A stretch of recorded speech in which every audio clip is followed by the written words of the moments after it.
মেঘলা, আপনি জানেন যে চট্টগ্রামে বৃষ্টি আর বন্যা হওয়ার পরপরই কিন্তু চট্টগ্রামে আমরা দেখতে পাচ্ছি ডেঙ্গুর প্রকোপ আকার ধারণ করছে। একদিকে শিশুরা হামে আক্রান্ত হচ্ছে, অন্যদিকে দেখা যাচ্ছে ডেঙ্গুর প্রকোপ বেড়েছে।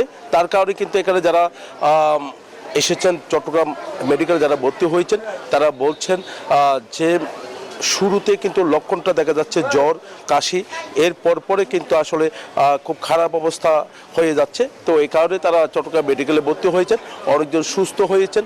চট্টগ্রাম মেডিকেল কর্তৃপক্ষ যেমনটা জানিয়েছেন, চিকিৎসকরা যেমনটা জানিয়েছেন যে এরকম কোনো লক্ষণ দেখা দিলে সাথে সাথে যদি চিকিৎসকের পরামর্শ নেয় তাহলে এখানে অনেকজন কিন্তু যেভাবে মৃত্যু হচ্ছে, মৃত্যুর সংখ্যা কিছুটা কমবে বলে তারা মনে করছেন। তবে কিছুদিন আগেও এক নারীর মৃত্যু হয়েছে চট্টগ্রামে ডেঙ্গুতে আক্রান্ত হয়ে। একই সাথে হামে আক্রান্ত হয়েও কিন্তু অনেকজন ভর্তি রয়েছে, হামের জন্য আলাদা ওয়ার্ড ঘোষণা করা হয়েছে।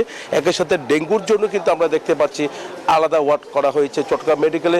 যে এখানে টিকিট কেটে চিকিৎসকের যে পরামর্শ নেওয়ার যে দৃশ্যটা আমরা দেখতে পাচ্ছি, সকাল থেকে অনেকজন অপেক্ষা করছেন, প্রত্যন্ত অঞ্চল থেকে সবাই এসেছেন, তারা এসে কিন্তু টিকিট কেটে চিকিৎসকের পরামর্শ নিতে চাচ্ছেন।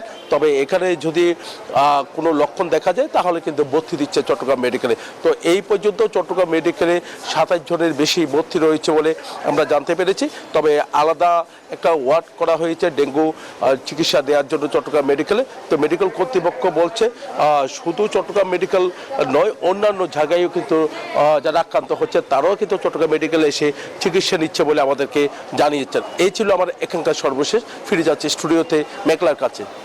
জয়, আপনাকে ধন্যবাদ।